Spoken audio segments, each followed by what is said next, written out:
Crispin the zombie began his day the way he always did, whistling a jaunty tune through half-clenched teeth. He didn't know why, in the grand cosmic scheme of things, he happened to awaken with such a sunny disposition despite being undead. Perhaps it was the sweet aroma of morning dew that still triggered faint memories of carefree days. Or maybe it was the clattering of loose joints that acted as a percussion section whenever he walked. Whatever the reason, Crispin radiated positivity right down to his partially exposed bones. Today, Crispin set out on his usual stroll through the outskirts of a small city whose name he never quite caught. Local passers-by had grown somewhat accustomed to his presence, given that Crispin learned early on not to jump out of bushes shrieking, or drag his feet while moaning hungrily as typical movie zombies might. Instead, Crispin tried his best to blend in. Whenever he found an old jacket or hat on the ground, he would add it to his ensemble. He had a rather charming sense of style for someone who carried an ever-present odor of marshy decay. He greeted a few neighbors, a stray cat skulking near a dumpster, a mail carrier who had the nerve to greet Crispin with a timid wave, and an elderly woman who firmly believed Crispin was simply a new kind of street performer. Over time, Crispin had earned the trust of some people, and their small kindnesses made his decaying heart glow.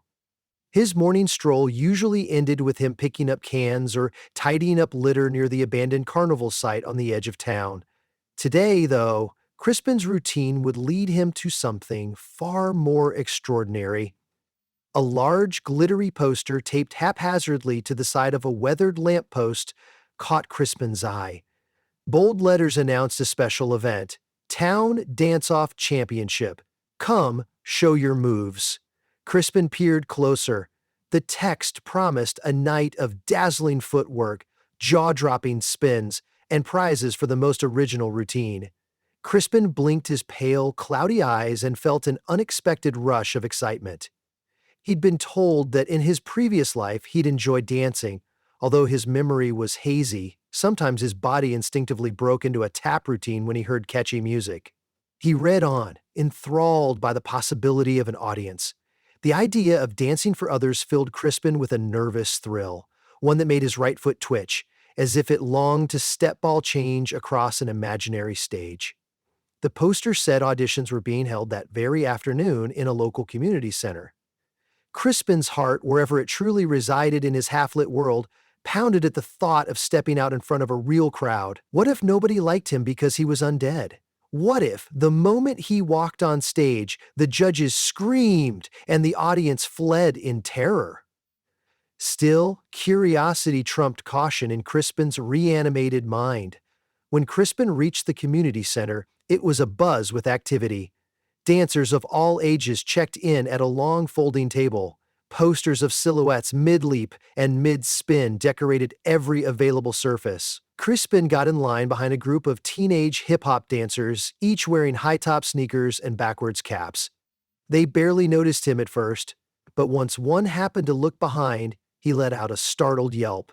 Crispin flashed his best grin. The group collectively blinked, uncertain how to react.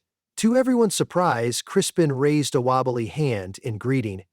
"Whoa," said one dancer in a hushed tone. You don't exactly look... Well, are you okay?" Crispin tried to respond, but his attempts to speak usually came out as a series of raspy groans. He couldn't recall if he had vocal cords that worked properly anymore. Seeing they didn't understand, he mustered a short wave and tried stepping forward to demonstrate that everything was fine.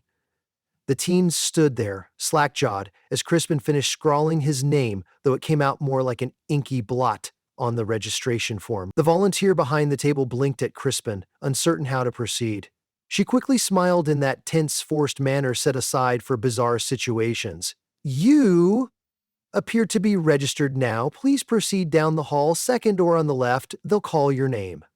Her tone implied she wasn't very confident about the success of Crispin's audition, but Crispin nodded his thanks and shuffled away. The hallway leading to the audition space was bustling with dancers, stretching, warming up, or practicing little bits of choreography.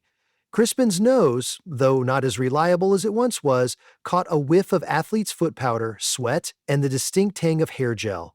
He passed by a young ballet dancer meticulously tying her pointe shoes, a pair of tango partners wearing earth-toned leotards that looked suspiciously like potato sacks.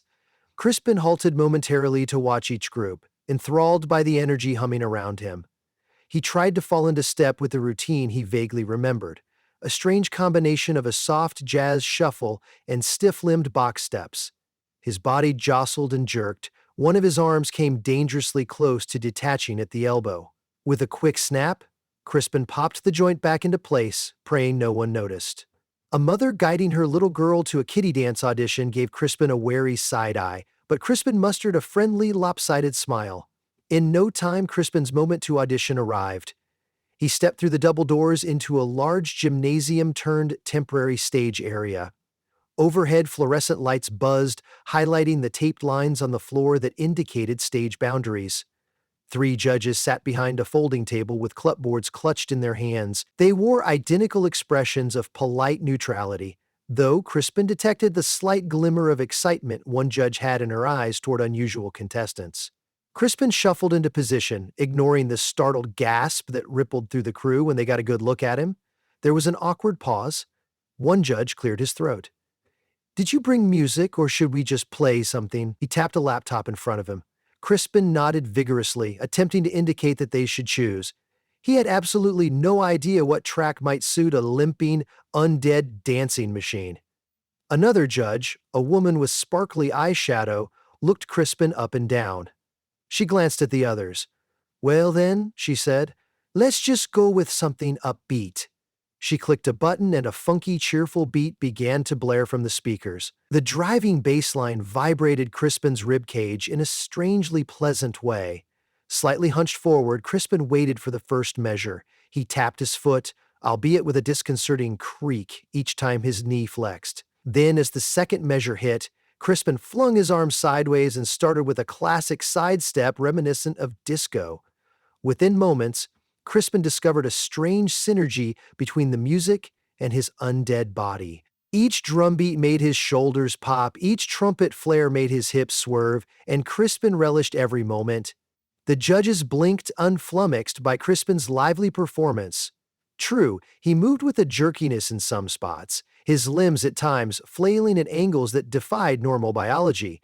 But Crispin integrated those spasms into the choreography with surprising grace, almost as though he were practicing a stylized version of breakdance. A small tear at Crispin's pant leg revealed a glimpse of nearly skeletal shin, but even that seemed to add to the spectacle, drawing out gasps from the small group of onlookers that had gathered at the distance. Flourishing his final move, Crispin planted his feet apart in a defiant stance, arms lifted overhead, head rolled back, yet even then, there was something undeniably enthusiastic about his posture. Breathing, or more accurately, panting from the effort, Crispin bowed graciously. He glanced at the judges. For a long moment, nobody spoke. Finally, the sparkly-eyed judge set down her clipboard with a trembling hand. "That was interesting," she managed. "We definitely have never seen anything like that. She seemed at a loss for words. "We'll let you know." Crispin gave a polite wave and waddled out of the audition area. Once outside, he nearly broke into a silent squeal of joy, if squealing were something his damaged vocal cords could manage. He felt it in his bones, no pun intended, that what he'd done was something special. Not necessarily perfect, but special. All that remained was to wait for any potential callbacks. A week later, Crispin found a crumpled envelope near the community center's main entrance with a single piece of paper inside. It read, "Congratulations, you have been selected for the next round of the Town Dance-Off Championship. Rehearsals on Tuesday. Be ready to wow the judges." Crispin's jaw dropped open so far it almost unhinged. He hastily snapped it back in place. Over the following days, Crispin tried to practice various moves in the quiet corners of the city.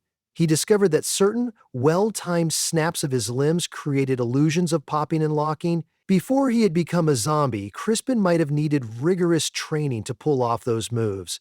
Now, his unusual anatomy gave him a natural advantage in offbeat contortions. He discovered his shoulders could rotate further than he expected, which led to an uncanny wave effect. His head swiveled alarmingly, though Crispin took care never to turn it completely around. He didn't want to cause any unnecessary fainting spells in bystanders. Whenever Crispin felt particularly confident, he'd pop into a deserted cafe lot, turn on an abandoned boombox he'd found, and delight the local crows with inventive routines. The crows seemed impressed, cawing in excitement every time Crispin nailed a particularly complex spin without his foot slipping off. In these small ways, Crispin built up his repertoire, weaving in comedic flourishes he figured might entertain an audience. When the day of the championship arrived, Crispin felt as ready as a half-decomposed dancer could be. He joined a mass of contestants backstage in a huge auditorium. The overhead lights focused on a wide stage where an audience of at least 200 people were slowly taking their seats. Crispin's heart, or what was left of it, raced with nervous anticipation. He peeked out from behind the heavy velvet curtains to see the bright beams of the spotlights. The stage looked like a luminous ocean waiting for Crispin to dive in. He spotted the same 3 judges from the audition, joined now by 2 additional guest judges. Crispin recognized one from a series of dancing reality shows. The man was known for his flamboyant critiques, tap dancing shoes, and sequin-studded jackets. That judge looked simultaneously excited and bewildered as the competition started. Crispin swallowed, made a motion akin to swallowing, and tried to mentally rehearse his routine. The show kicked off with an energetic performance by the hip-hop group Crispin had stood behind in line the week of auditions. They had coordinated outfits and tight choreography. Their moves were sharp, eliciting cheers and even a few whistles from the crowd. Crispin watched from the wings, marveling at their confidence and skill. Next came a tap dancer whose feet flew across the floor like hummingbird wings, delighting the judges. A tango couple displayed passion and flair, spinning elegantly in perfect synchronization. Finally, Crispin's name was called. The stagehand announcing it paused briefly after saying, "Crispin, the zombie?" as the crowd murmured with skepticism. Crispin drew in a breath, though he had no real need for oxygen, and stepped out onto the stage. Immediately, a hush fell over the audience. Crispin noticed a row of teenage girls in the front flinch away, and an older man in the second row jerk his head back in alarm. Undeterred, Crispin found his mark, center stage. One of the judges cleared her throat and announced, "Music, please."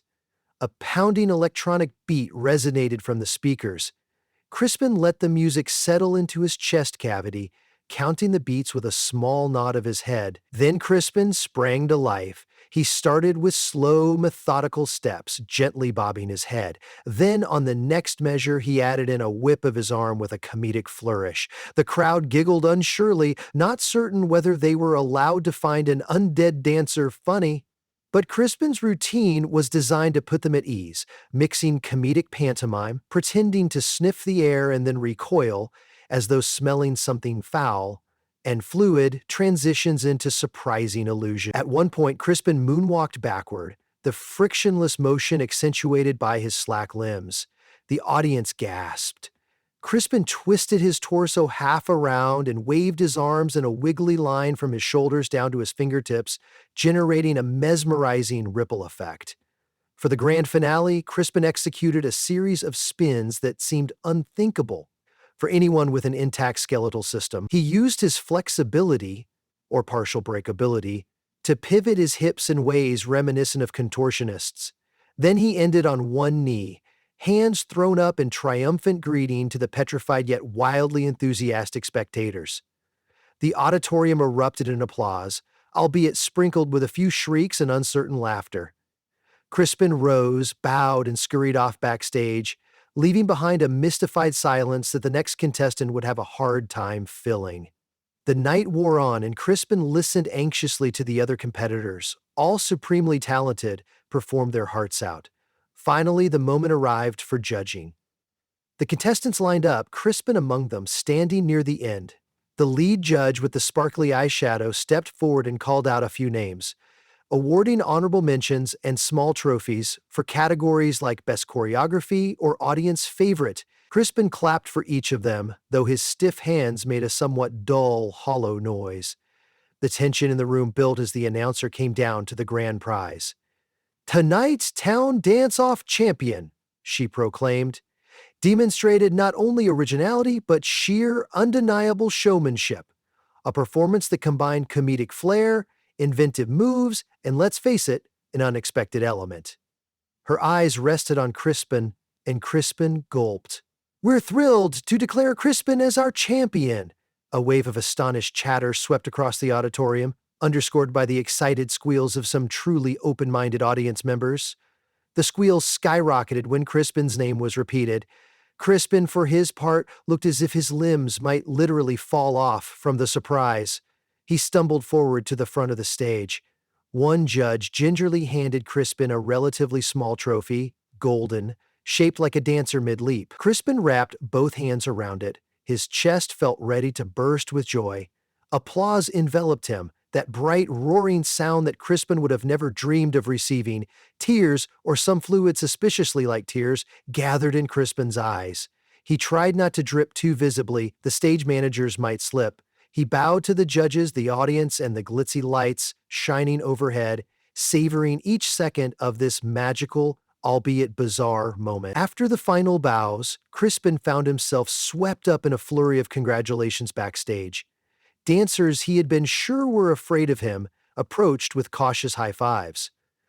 The hip-hop crew nodded, their leader calling out, "Dude, that was sick," while the ballet dancer chirped, "I've never seen anything quite like that. Congrats." Crispin's insides warmed with gratitude. He ended up in conversation with the flamboyant guest judge, who wore a bright magenta jacket with rhinestones shaped like lightning bolts. In a typically exaggerated stage voice, the judge gushed, "Darling, your performance was so unorthodox, so undeniably you. Have you ever considered taking your show on the road? A traveling act, or maybe a special feature on the next season of my dance program?" Crispin's eyes nearly popped out of his skull. He flailed his arms in excitement, thinking to himself that if a zombie could find acceptance on a national stage, the possibilities were endless. Eventually, Crispin managed to slip out of the auditorium with his trophy cradled protectively. The satisfaction of the night thrummed through his bones. As he trudged through the now deserted streets, Crispin spotted his reflection in a store window. There he was, a luminous grin on a face that looked half alive at best. Carefully, Crispin placed the trophy on the store's window ledge to see how it looked, gazing at it as though it might fade into a dream if he took his stare away. Then Crispin was startled by the reflection of another figure standing behind him, a scrawny man wearing a frayed scarf. Crispin pivoted in alarm, but the man seemed more curious than frightened. Crispin braced himself, uncertain if the man would run or pull out a camera to snap pictures of the dancing zombie. Instead, the man stepped forward with cautious respect. "I saw you perform tonight," he said in a whisper that echoed in the quiet street. "I want to let you know, it was inspirational." Crispin's eyebrows lifted, or at least the one eyebrow he still had. "I'm fighting stage fright myself," the man continued. "I never thought I could overcome it until I watched you. Now I think, if a zombie can get up there and dance fearlessly, maybe I can audition for that play next week." Crispin felt an unexpected surge of pride. He nodded vigorously and offered a stiff thumbs up. The man chuckled, a sound of genuine warmth, then nodded back and said, "Thank you," before heading on his way. Crispin stood there, momentarily frozen by this revelation that he had, in some small way, inspired a living person to chase a dream. If Crispin had any illusions left that he was just performing for a lark, they dissolved in that moment. Perhaps Crispin's presence had a secret power to encourage people to see beyond the norm. When Crispin finally reached his usual spot, a small abandoned shack near the carnival grounds, he set the shiny trophy on a wobbly table. Moonlight filtered in through a hole in the roof, casting an otherworldly glow on his cherished new possession. Crispin wanted to do a victory dance, but he was thoroughly exhausted. He sank onto a dusty chair that threatened to collapse beneath him. Sleep floated around Crispin like a gentle cloud, though Crispin was never completely sure what being asleep meant for someone in his condition. Still, he dozed. And in his dreams, Crispin was dancing on a bigger stage, lights flashing all around him, a roaring crowd delighted by his undead comedic style. He soared over the stage like gravity's rules had no power. In the seats, more zombies looked on, cheering Crispin's name, while living folks clapped alongside them.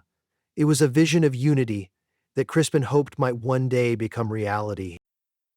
Early the next morning, Crispin decided to go for one of his customary walks, though this time, the trophy came along for the stroll. It glinted in the sun's rays, and Crispin almost felt like a traveling salesman, eager to display his wares. After a while, Crispin ended up back at the park just outside the community center. He sat on a bench, letting the gentle breeze rustle the stiff hairs on his scalp. Now and again, the trophy caught the eye of a passerby. They would glance from the trophy to Crispin's discolored face, obviously curious. Some recognized him from the competition, and Crispin politely waved. A teenage boy paused, uncertain if Crispin posed any danger. Crispin lifted the trophy and wiggled it gently, as if to say, "Don't worry, I'm just your friendly neighborhood dancing corpse." The boy shrugged, nodded in respect, and continued on his way. Crispin found the encounter oddly reassuring. The process of acceptance was never straightforward, but Crispin felt he was on a path of bridging the gap between life and, well, undeath. Lost in these thoughts, Crispin nearly missed the approach of the sparkly-eyed judge. She tapped Crispin on his shoulder, careful not to yank off any protruding bones. She wore a sporty jacket and, juggling a coffee in one hand, had stopped short at the sight of Crispin perched peacefully on a park bench with his trophy. "Fancy seeing you here," she said slyly.